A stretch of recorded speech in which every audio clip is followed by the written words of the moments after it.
और इसी के साथ पुष्कर सिंह धामी जी को मैं पहले मंच पर आमंत्रित करना चाहूंगी और उन्हें सम्मानित करने के लिए मैं साथ में आमंत्रित करना चाहूंगी भारत 24 के सीईओ और editor in chief doctor Jagdish Chandra को। मंच पर आमंत्रित करना चाहूंगी मिस्टर मनोज जिज्ञासी को, chief business officer and strategic advisor. मंच पर आमंत्रित करना चाहूंगी miss Rubika Liyaquat, vice president Bharat 24 को, और इसके साथ पवन लाल चंद जी को जो कि एडिटर है उत्तराखंड भारत 24 के। इसके साथ ही मंच पर मैं कुछ खास मेहमानों को भी आमंत्रित करना चाहूंगी। इंजीनियर जमील अहमद, आप सीएमडी हैं साम्या इंटरनेशनल बिल्डर्स लिमिटेड के। मिस्टर अमोद शुक्ला, डायरेक्टर हैं आप समाया इंटरनेशनल बिल्डर्स लिमिटेड के। मिस्टर मरगूब त्यागी जी, आप जीएम हैं साम्या इंटरनेशनल बिल्डर्स लिमिटेड के। और मिस्टर सलमान, आप सीईओ हैं अल्ट्रा एज समाया जेवी के। बहुत बहुत स्वागत करती हूं आप सभी का, और आप सब सम्मानित करें हमारे बीच मौजूद chief minister of Uttarakhand Shri Pushkar Singh Dhami. एक बार जोरदार तालियां इस खास मौके पर।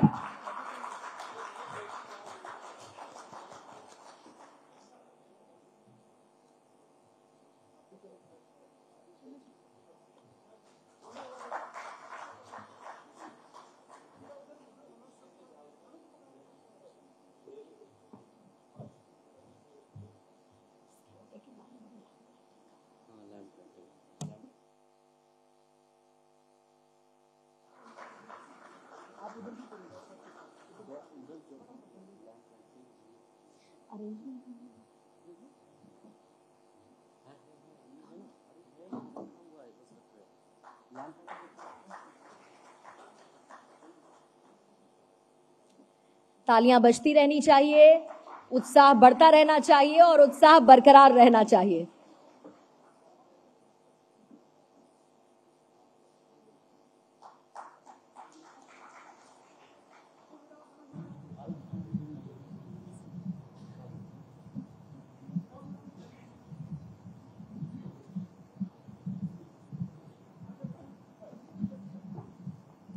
और किसी भी खास मौके पर दीप प्रज्वलित करना बहुत शुभ माना जाता है, और इसीलिए इस खास मौके पर सबकी मौजूदगी मंच पर है।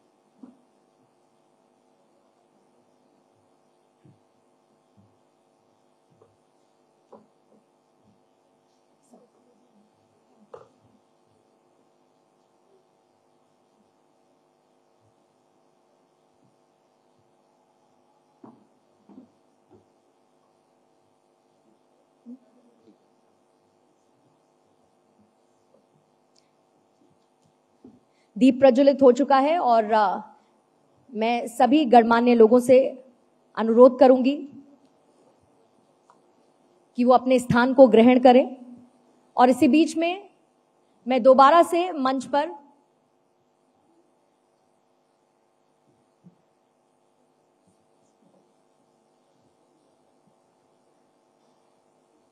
सेशन की शुरुआत करते हैं। यस, तो आप सभी को बेसब्री से जिनका इंतजार था वो इस वक्त मंच पर विराज चुके हैं उत्तराखंड के मुख्यमंत्री पुष्कर सिंह धामी साहब। बहुत बहुत स्वागत है सर आपका। जी बहुत धन्यवाद आपका। पहला सवाल तो यही कि आपने उत्तराखंड की राजनीति का, इलेक्टोरल पॉलिटिक्स का मिथक जो था उसे तोड़ा है, और वो भी तब जब एकदम नए नवेले आप चुने गए थे। ये कैसे संभव हो पाया? वो कौन सी ताकत थी?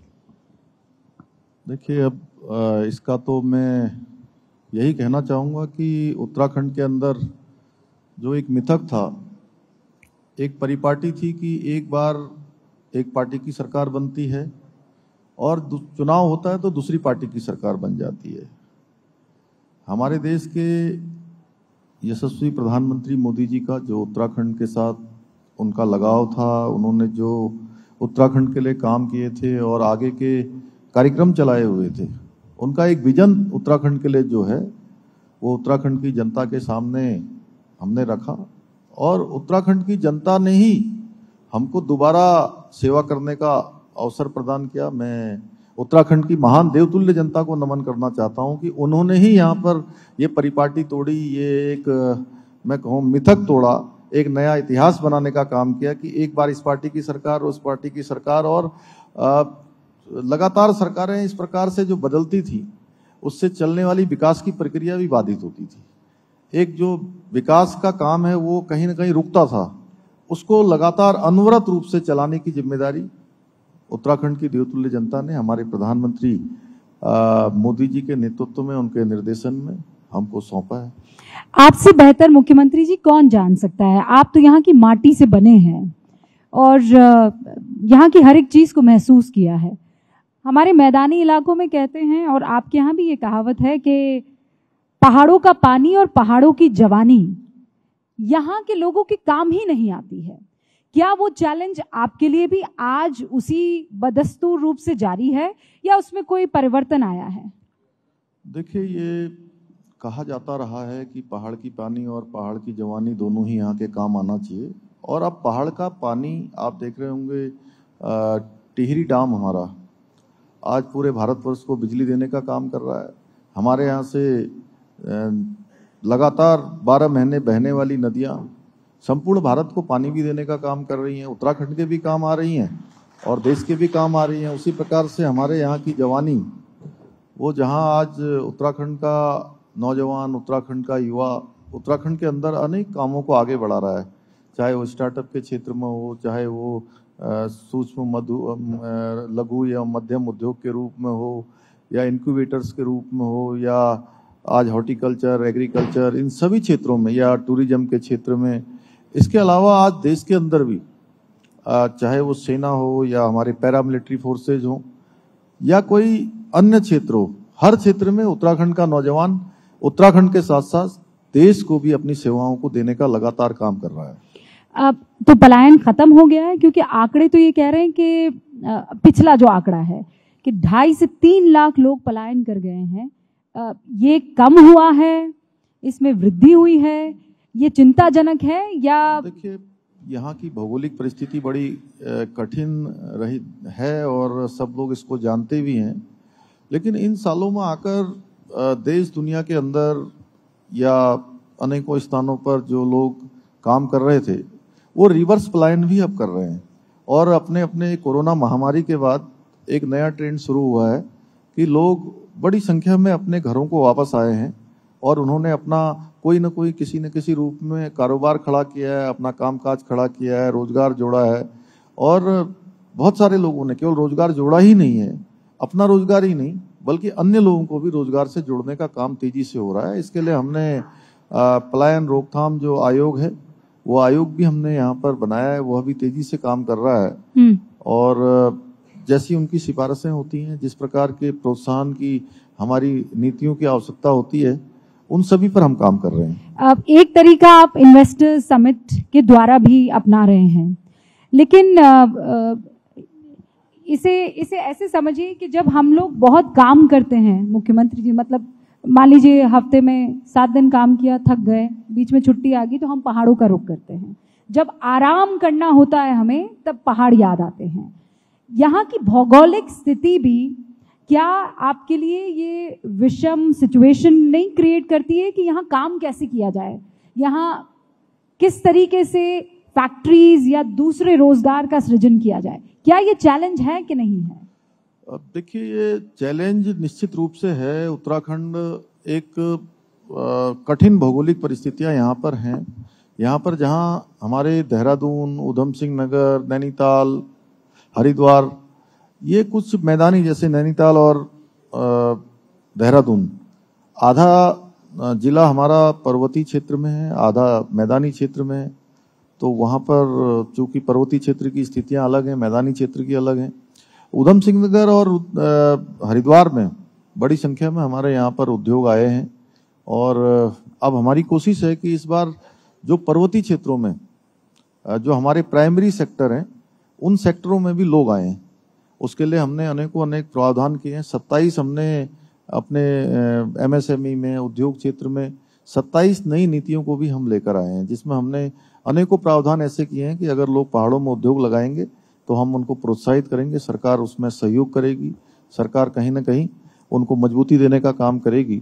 और मैदानी क्षेत्रों में बढ़िया इन्वेस्टर हमारे यहाँ पर आ रहा है। ये बात ठीक है कि आपने कहा कि कठिन स्थितियां होती हैं पहाड़ों में, लेकिन उन कठिन परिस्थितियों में और उसमें भी आप रास्ता निकाल रहे हैं। एक से एक अच्छा होम स्टे के क्षेत्र में, होटल व्यवसाय के क्षेत्र में, बागवानी के क्षेत्र में बहुत अच्छा काम आज हो रहा है यहाँ पर। धामी जी, बहुत महत्वपूर्ण बात आपने कही है। हमने द रूबिका लियाकत शो में पहाड़ों में जिस तरीके से आप भी जानते हैं, आपका पड़ोसी राज्य है, बेइंतहा बारिश, भूस्खलन होता है, सड़कें टूट जाती है। अक्सर ये कहा जाता है कि आप लोग इतने बुरी तरीके से फंसे हुए हैं कि अगर रोजगार का सृजन करना है तो आपको टूरिज्म को आगे बढ़ाना होगा, टूरिज्म को आगे बढ़ाना है तो सड़कों को चौड़ा करना होगा, होटल्स बनाने होंगे। लेकिन वैज्ञानिक ये कहते हैं कि ये दम घोट रहा है पहाड़ों का।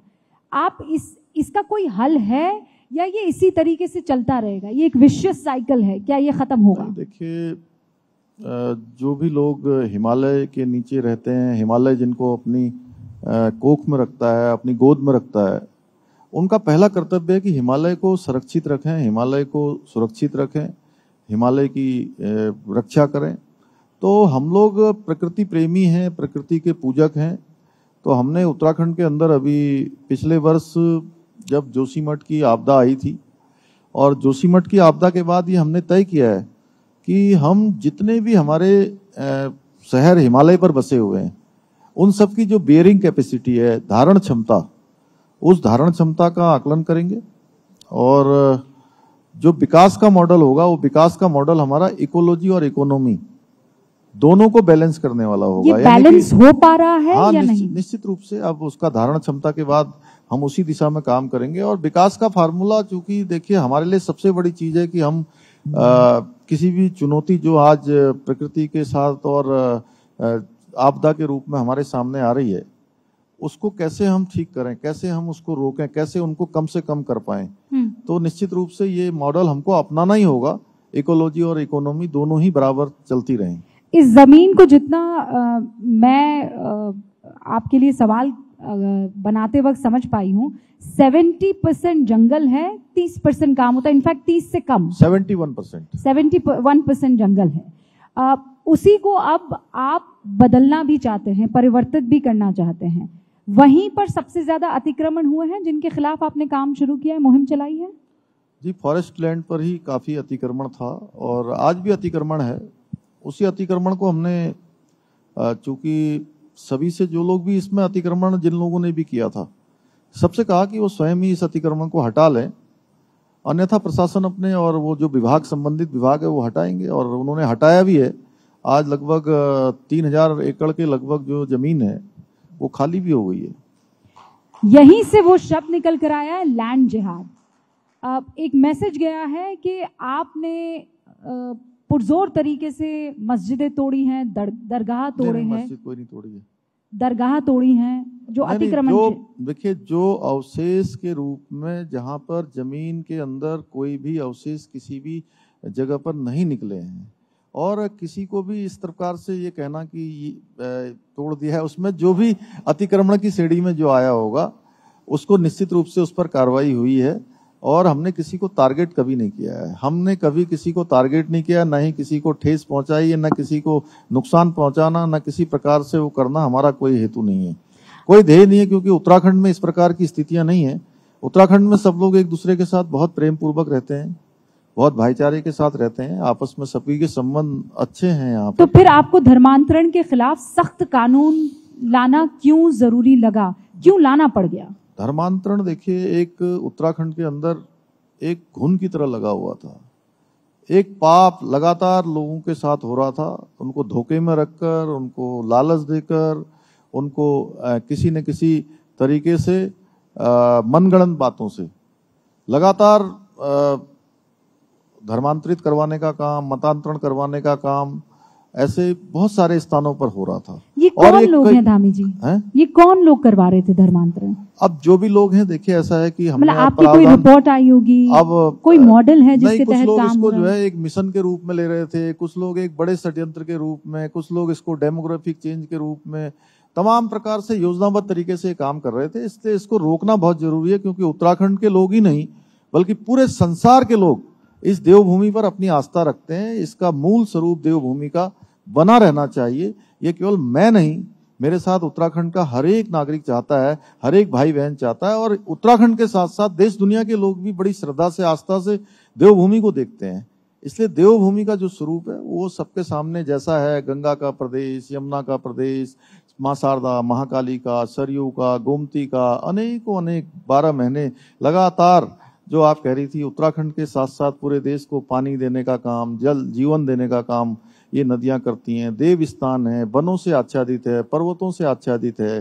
तो लोग यहाँ पर धर्म, संस्कृति, अध्यात्म इसकी खोज के लिए आते हैं, स्वयं को खोजने के लिए आते हैं। इसलिए ये इसका स्वरूप समाप्त नहीं होना चाहिए, इसका स्वरूप खराब नहीं होना चाहिए। वह मेरी भी चिंता है, जिम्मेदारी भी है, और उत्तराखंड के लोगों के साथ साथ ये संपूर्ण भारतवासियों की जिम्मेदारी। आपने बहुत चिंता जताई थी डेमोग्राफिक चेंज को लेकर, आप इस पर थोड़ा सा रोशनी डालेंगे? क्या, किस चेंज की बात कर रहे थे? आपके पास ऐसी क्या रिपोर्ट आई?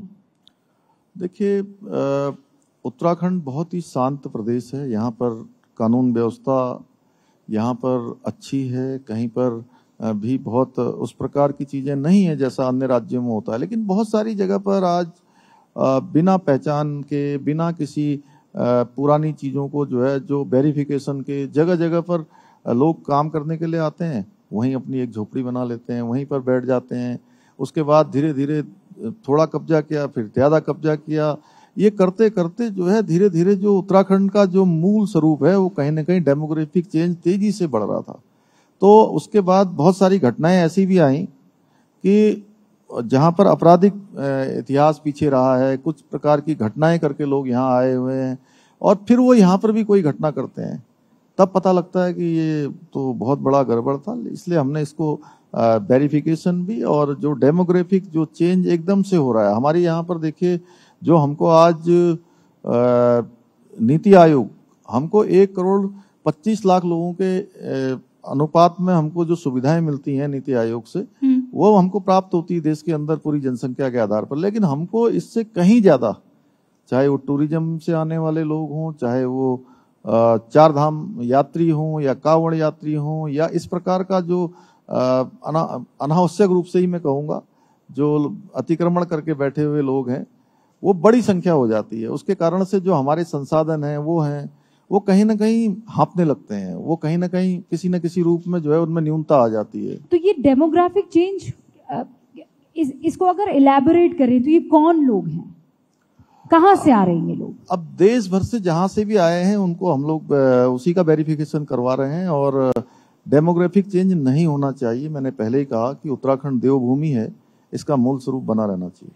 अभी एक दिन पहले, मुझे नहीं पता आपको ये जानकारी है या नहीं, मैं आपको वो ट्वीट पढ़कर सुनाती हूँ। ये उमर अब्दुल्ला का ट्वीट है। People aren't allowed to pray in the privacy of their own homes. अपने घर में भी वो इबादत नहीं कर सकते हैं, और फिर भी हमारे नेता ये कह रहे हैं कि हिंदुस्तान फ्री है किसी भी धार्मिक भेदभाव से। और उन्होंने इसे कोट ट्वीट किया है, देहरादून उत्तराखंड, लोकेशन उसमें लिखा हुआ है, और बजरंग दल विश्व हिंदू परिषद के मेंबर्स ने मसूरी देहरादून डेवलपमेंट अथॉरिटी के आगे कुछ प्रोटेस्ट किया है, क्योंकि जो सरकार की तरफ से हाउसिंग स्कीम चलाई जा रही है वहां पर लोग नमाज अदा कर रहे थे। इस पर आप क्या कहेंगे उमर अब्दुल्ला के इस ट्वीट पर, जो आप पर सीधा आरोप लगा रहे हैं? नहीं, उत्तराखंड में देखिए कहीं भी ऐसी स्थिति नहीं है। जो भी भारत के संविधान पर आस्था रखते हैं, भारत की न्याय व्यवस्था पर आस्था रखते हैं, हमने कभी भी किसी को यहाँ पर कानून व्यवस्था को खराब करने की इजाजत नहीं दी है। उसमें हम सख्ती से काम करते हैं। कोई भी ऐसा प्रकरण कहीं आएगा तो उस पर भी कार्रवाई करेंगे। अभी मई के महीने में कहा था कि यहाँ से मुसलमान छोड़कर चले जाए उत्तराखंड को। आपको लगता है कि कुछ लोग आपके धर्मांतरण के सख्त कानून के खिलाफ, अतिक्रमण के सख्त कानून के खिलाफ जानबूझकर ऐसा माहौल बनाना चाह रहे हैं कि जहां हिंदू मुस्लिम और ये 13-14% जो आबादी आपके यहाँ पर है मुसलमानों की?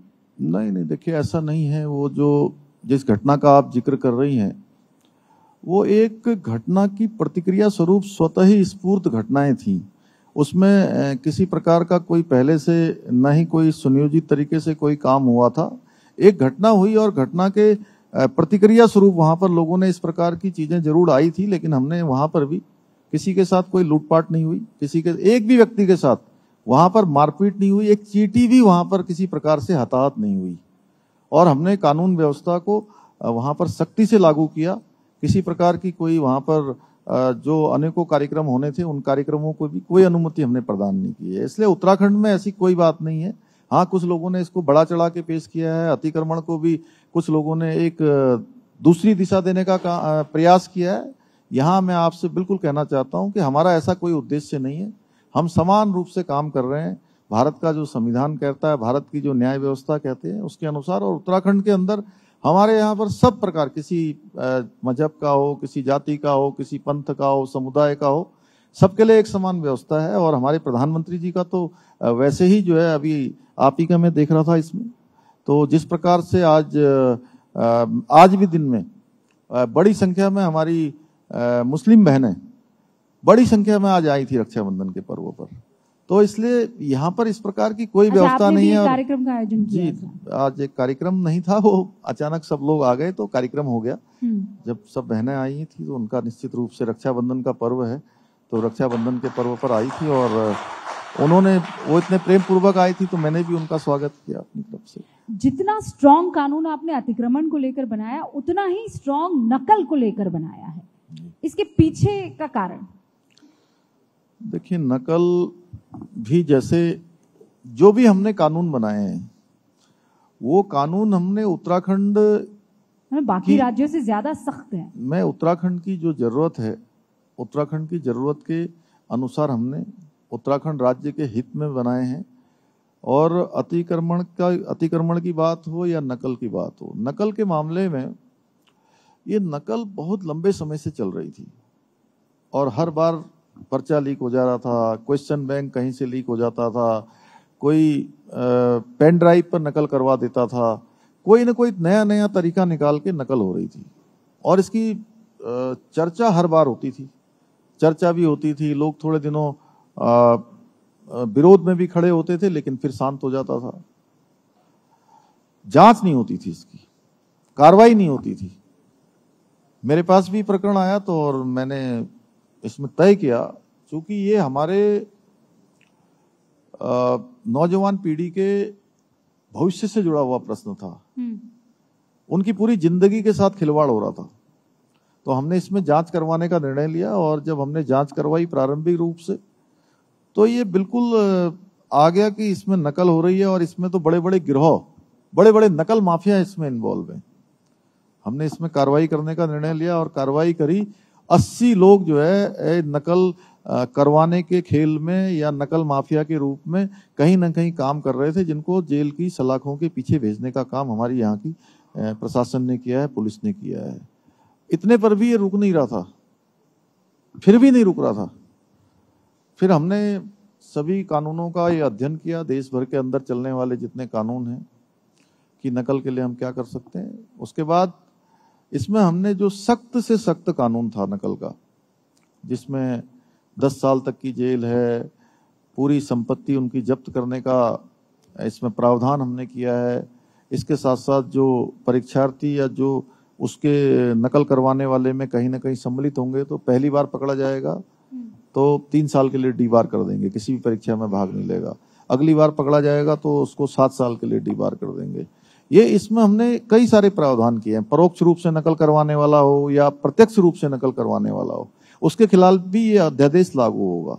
इसके लागू होने के बाद आज इसका परिणाम ये हुआ है रूपिका जी, कि मुझे सच बता रहा हूं, आपके चैनल में मैं कहना चाहता हूं कि जब हम ये कानून बना रहे थे तब हमारा केवल एक ही था कि किसी तरह से ये जो नकल हो रही है, नकल रुकनी चाहिए। तो कानून बनाने के बाद नकल तो रुक गई, लेकिन आज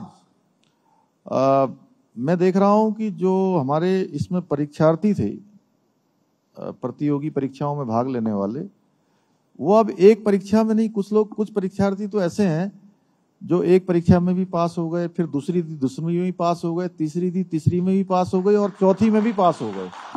अपने आप में मैंने अब मुझे इतना संतोष हो रहा है कि आज हमारी बहनें रक्षाबंधन के पर्व पर आई थी, तो वो भी मैं कह रही थी बहुत सारे ऐसे लोग मिलते हैं जिनके बेटे बेटियां, भतीजे भांजे भांजियां वो परीक्षाओं में भाग लेते रहते थे, कई सालों से ले रहे थे, कई सालों से जा रहे थे, लेकिन उनका नाम ही नहीं आ रहा था।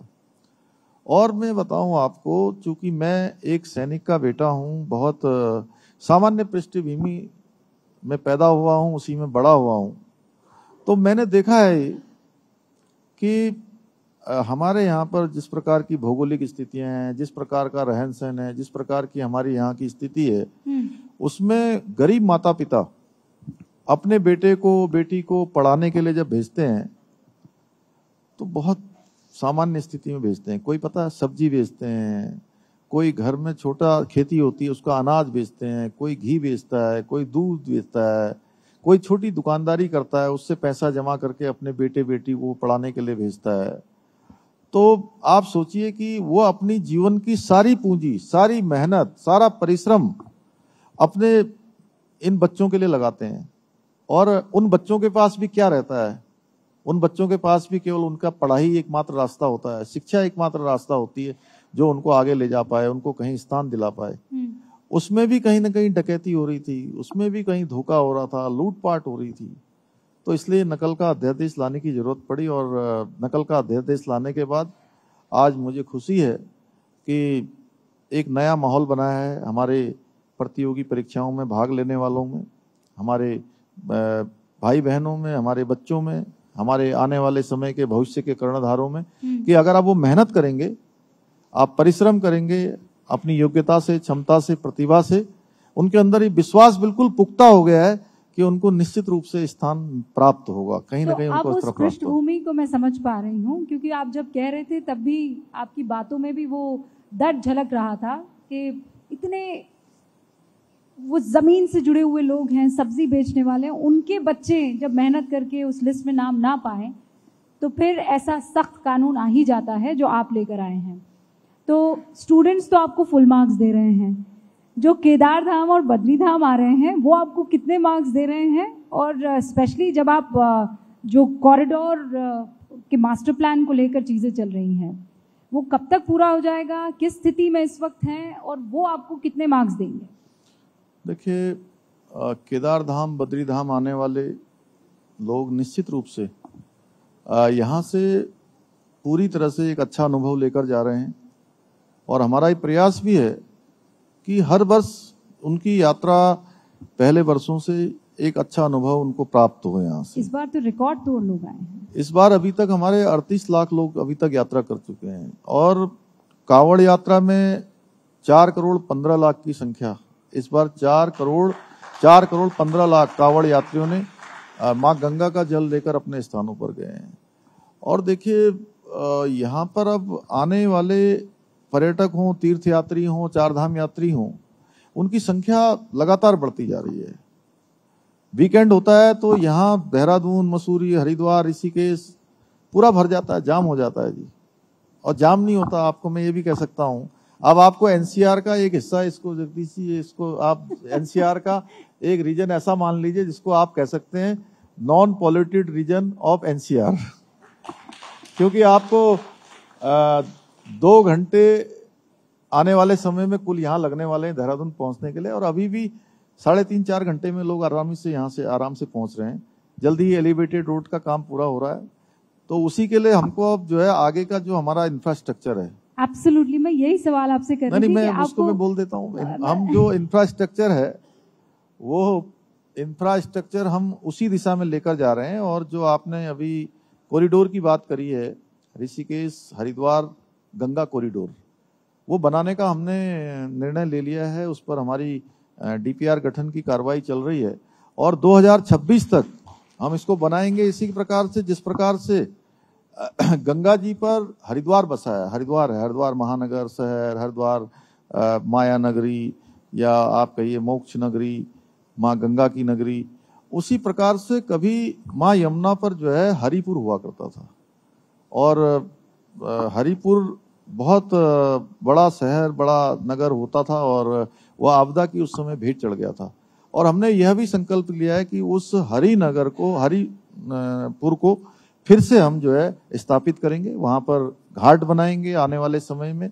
और जन्माष्टमी से इस बार हम उसकी शुरुआत कर रहे हैं, जो वहां पर माँ यमुना की भी आरती शुरू होगी। और इसके अलावा हम उसी मार्ग पर, यमुना जी के मार्ग पर ही 2 और स्थानों पर भी हम जो है इस प्रकार के घाटों को बनाने का काम हमने प्रस्तावित किया है आगे चलकर। 2 तरीके से इस खबर को देखा जा सकता है। पहला तो जो तमाम हिंदुस्तानी है वो इसे ऐसे देख सकते हैं कि जो भारत हिंदुस्तान की खोई पहचान है, आर्यभट्ट की जो खोई पहचान है, पुष्कर सिंह धामी उसे लाने की कोशिश कर रहे हैं। लेकिन आपके बहुत से ऐसे विरोधी हैं जो ये कहेंगे कि आप एक मजहब को आगे बढ़ाने या एक धर्म को आगे बढ़ाने का काम कर रहे हैं। आपका इस पर जवाब क्या होगा? नहीं, मैंने तो कहा कि ये हम तो इतिहास और जो पहले से चीजें हैं, जिसमें बड़े बड़े चीनी यात्रियों से लेकर तमाम लोगों ने, और जो आज वहां पर अभिलेख मिल रहे हैं, भारत के शिलालेख मिल रहे हैं, तो उन सब के आधार पर उन नगरों को बसाने की प्रक्रिया कर रहे हैं और वहां के लोग चाहते हैं। हम तो वही काम करते हैं जो लोग चाहते हैं, और लोगों ने जिसके लिए हमको चुना है, जिसके लिए हमको सेवा का अवसर दिया है। तो हमारा कोई अलग से एजेंडा नहीं है। हमारा एजेंडा तो लोगों का जो एजेंडा है, जनता का जो एजेंडा है, वही हमारा है। इसी क्रम में प्रधानमंत्री नरेंद्र मोदी और उनकी पूरी टीम ने जो चंद्रयान जहां लैंड किया, उस बिंदु को शिव शक्ति के नाम से जाना जाएगा। लेकिन विपक्ष की तरफ से आरोप लगाया गया कि ये देखिए, यहाँ भी आप लोग जो है हिंदुत्व की राजनीति कर रहे हैं। देखिए, विपक्ष के पास कुछ कहने के लिए नहीं है, और जिस स्थान पर आज चंद्रयान पहुंचा है वो बहुत ही सुंदर नाम है, शिव भी है और शक्ति भी है। तो इसमें मैं समझता हूं कि अब जिनको अच्छा दिखाई दे रहा है वो अच्छी बात करेंगे। और आज पूरा भारत ही नहीं, विश्व आज भारत की जो ये टेक्नोलॉजी है, जो साइंस है, जो इस प्रकार का अनुसंधान है और रिसर्च है, उसकी सराहना कर रहा है। लोग हमको जो है पहले कम आंकते थे, अब वो एकदम से देख रहे हैं कि भारत कहाँ पहुंच गया है। निश्चित रूप से देखिए, नाम के साथ साथ काम भी बहुत तेजी से हो रहा है। और माननीय प्रधानमंत्री मोदी जी के नेतृत्व में जिस प्रकार से चंद्रयान 2 के समय में कुछ थोड़ी सी न्यूनता रह गई थी, और उस समय वैज्ञानिक जिस प्रकार से कहीं ना कहीं उनके मन को पीड़ा हो रही थी, उनको जिस प्रकार से माननीय प्रधानमंत्री मोदी जी ने उनका प्रोत्साहन किया, जिस प्रकार से उनको गले लगाया, उसी का परिणाम है कि हमको इतनी बड़ी सफलता मिली कि हम जो है जो पहले कहते थे चंदा मामा दूर के, तो अब चंदा मामा टूर के भी हो गए और चंदा मामा हमारे घर के भी हो गए। आपने कहा कि विपक्ष के पास कोई काम नहीं है। विपक्ष तो बहुत बिजी है, सब आपस में मिल रहे हैं। अभी इस महीने के अंत में महाराष्ट्र में मुलाकात होने वाली है, एक नेता उनका चुना जाएगा कन्वीनर के तौर पर, और आप कह रहे हैं विपक्ष के पास कोई काम नहीं है। देखिए, वो कई बार मिलेंगे, वो एक दूसरे को कभी कोई नेता मन से मान ही नहीं सकते। ये बेमेल गठबंधन है, और ये वही पुराना है जिसने, वही पुराना यूपीए का नया, मतलब कि वही पुरानी शराब, बोतल थोड़ा सा नई, नाम नया बदल दिया। तो नाम बदलने से इनके काले कारनामे नहीं छिप जाते हैं। कौन नहीं जानता कि कांग्रेस ने कितने बड़े घोटाले किए, कितने बड़े काम किए अपनी सरकार के समय में। सारी चीजें सब लोगों के सामने है। समाजवादी पार्टी भी उस गठबंधन में है, और मेरे उत्तराखंड के देवभूमि के लोग इस गठबंधन को कभी स्वीकार नहीं कर सकते, जिन्होंने मुजफ्फरनगर में गोलियां चलाई, मसूरी का कांड हुआ, खटीमा का गोली कांड हुआ, ऐसे अनेकों नरसंहार हुए। हमारी माताओं बहनों के साथ किस प्रकार का दुराचार हुआ, किस प्रकार का अत्याचार हुआ, उसको हम भूल नहीं सकते। और जो लोग इस गठबंधन में शामिल हो रहे हैं, वो किस चीज को लेकर जनता के बीच में जाएंगे कि जिन लोगों ने उत्तराखंड के साथ इतना बड़ा अत्याचार किया, इस प्रकार से गोलियां चलाई, हमारी बहनों के साथ जो है जिस प्रकार का दुराचार किया, वो लोग उस गठबंधन में।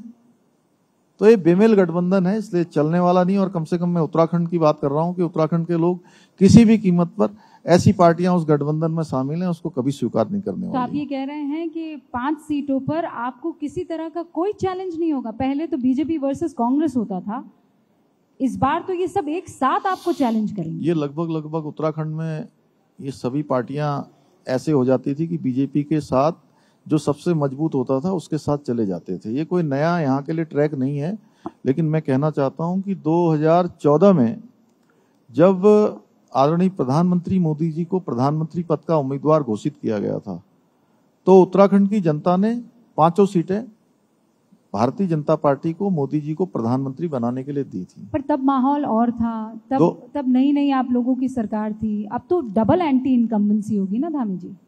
कोई उतने ही काम भी हुए हैं, लोग काम भी देख रहे हैं। फिर 2017 आया, 17 में यहाँ पर उस समय कांग्रेस की सरकार थी, विधानसभा का चुनाव आया, मोदी जी का ही नेतृत्व था और प्रचंड बहुमत की यहाँ सरकार बनी। फिर 19 आ गया, लोग तब भी कह रहे थे कि अब 5 साल की सरकार हो गई है, अब तो बहुत मुश्किल होगा, अब तो सरकार बदलेगी। जो एक ट्रेंड चला आता था, जो लोग कहते थे, 2019 में 2014 से ज्यादा वोट मिले, जस्ट 1 गुना 1.5 गुना वोट बढ़ गए। और फिर 22 आया, आपने देखा 22 में भी हमारे प्रधानमंत्री मोदी जी का ही जो है नेतृत्व था, उन्हीं का निर्देशन था। तो 22 में तो लोग कह ही रहे थे कि उत्तराखंड में अब सरकार नहीं बनेगी, क्योंकि यहाँ तो परिपाटी है, एक बार ये पार्टी एक बार वो पार्टी। 2022 में सारा मिथक टूट गया, ये परिपाटी बदल गई, नया इतिहास बन गया। और 24 में आप देखिएगा कि इसमें कोई किसी प्रकार का संदेह नहीं है कि जिस प्रकार का गठबंधन प्रधानमंत्री मोदी जी जनता का है, उत्तराखंड के लोगों का उनके साथ जिस प्रकार का प्रेम है, जो काम उन्होंने यहाँ के लिए किए हैं, कर्म मर्म का जो रिश्ता उत्तराखंड से है। 2014 में भी 5 सीटें भारतीय जनता पार्टी को, मोदी जी को प्रधानमंत्री बनाने के लिए उत्तराखंड की जनता ने दी। 2019 में फिर उन्होंने उससे ज्यादा दी और 2024 में उससे भी ज्यादा प्रचंड बहुमत मिलेगा और तीसरी बार प्रधानमंत्री बनेंगे। इस प्रचंड बहुमत में उत्तराखंड कैसे मदद करने वाला है? और इससे आगे जोड़ते हुए ये सवाल, यूनिफॉर्म सिविल कोड, बिल्कुल सीधा सवाल है, क्या आप पहला राज्य बनेंगे यूनिफॉर्म सिविल कोड लागू करने वाले? देखिए, ये भी मैं इसके लिए भी उत्तराखंड की देवतुल्य जनता का धन्यवाद करना चाहता हूं कि हमने यूनिफॉर्म सिविल कोड को लाने के लिए, इसके लिए भी हमने इस 2022 का जो हमारा आम चुनाव हुआ था विधानसभा का, उस चुनाव में उत्तराखंड की जनता के सामने ही हमने ये रखा था कि नई सरकार का गठन होगा तो हम यूनिफॉर्म सिविल कोड बनाने की कार्रवाई को शुरू करेंगे। और नई सरकार के गठन होते हुए सबसे पहला हमने निर्णय कोई लिया तो यूनिफॉर्म सिविल कोड बनाने वाली कमेटी का हमने गठन किया। और कमेटी ने पूरे लगभग 1 साल 3 महीने 4 महीने का समय उनका हो गया है। 2,35,000 लोगों से बात कर ली है। लॉ कमीशन ने भी अपने सुझाव दे दिए हैं। सामाजिक संगठनों ने, धार्मिक संगठनों ने, अनेकों लोगों ने व्यक्तिगत रूप से भी अपने अपने सुझाव उस ड्राफ्ट बनाने वाली कमेटी को दे दिए हैं। उनका ड्राफ्ट संकलित हो गया है, कुछ ही दिनों बाद हमको मिलेगा।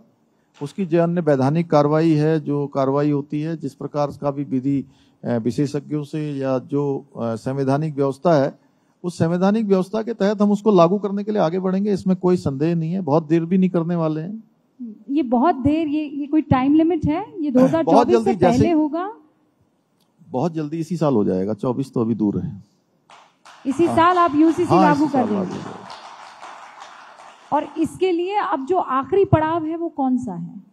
क्या आप लोगों को बुलाएंगे? कोई सेमिनार होगा? नहीं, सेमिनार हो चुके हैं। कोई इसमें चैलेंज आपको नजर आ रहा है? नहीं, उत्तराखंड की जनता ने जगह जगह से अपने सुझाव दे दिए हैं और सभी लोगों ने इसमें सहमति दी है। हमने यहाँ पर हमारे जो अनुसूचित जनजाति के, हमारे यहाँ 5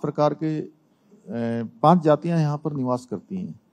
जौनसार में हमारे जौनसारी हैं, उधर हमारे मुंशियारी धारचूला में भोटिया हैं, इधर चमोली क्षेत्र में राजी हैं, और उधम सिंह नगर में हम आते हैं तो थाड़ू और बोक्सा हैं। तो सभी जातियों के लोगों के बीच में जाके, सभी धार्मिक संगठनों के लोगों के बीच में जाके उस कमेटी ने उनकी सबकी राय ले ली है। और सबकी राय लेने के बाद जैसे ही ड्राफ्ट हमको मिलेगा हम उसको आगे बढ़ाएंगे। तो ये एक बहुत बड़ा तोहफा होगा 2024 के लिए उत्तराखंड की तरफ से आपकी केंद्र में बैठी सरकार को।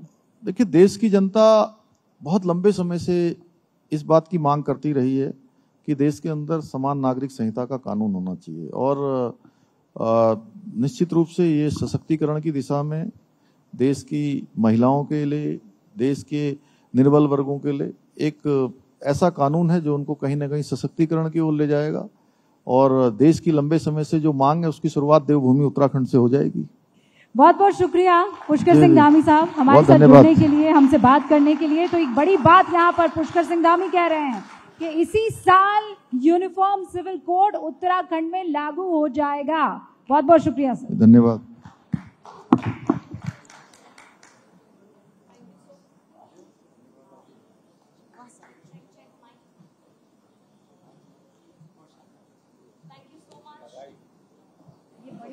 श्री पुष्कर सिंह धामी जी, बहुत बहुत शुक्रिया आपका। और मैं मंच पर आमंत्रित करना चाहूंगी, जेसी सर पहुंच चुके हैं, मनोज जिज्ञासी जी मौजूद हैं, रुबिका लियाकत मौजूद हैं, पवन लाल चंद जी को भी मैं मंच पर आमंत्रित करना चाहूंगी। और श्री पुष्कर सिंह धामी जी, वो मौका है जब फेलिसिटेशन करेंगे हमारे तमाम विनर्स का जो इस इवेंट का हिस्सा बने। हमारे गिफ्टिंग पार्टनर जीवा आयुर्वेद को धन्यवाद करते हुए सबसे पहले विनर को मैं मंच पर आमंत्रित करती हूं। Excellence in real estate CMD हैं सामिया इंटरनेशनल बिल्डर्स लिमिटेड के इंजीनियर जमील अहमद। एक बार जोरदार तालियां जमील अहमद जी के लिए। और मैं उनसे दरखास्त करूंगी मंच पर आए और पुष्कर सिंह धामी जी उन्हें सम्मानित करें। तालियां बजती रहनी चाहिए। ये वो खास लोग हैं जो अपने अपने क्षेत्र में बहुत बेहतर काम कर रहे हैं। एक्सीलेंस इन रियल एस्टेट के लिए ही मैं आमंत्रित करना चाहूंगी मिस्टर मरगूब त्यागी जी को। आप जनरल मैनेजर हैं सामिया इंटरनेशनल बिल्डर्स लिमिटेड के। एक बार तालियां मिस्टर मरगूब त्यागी जी के लिए।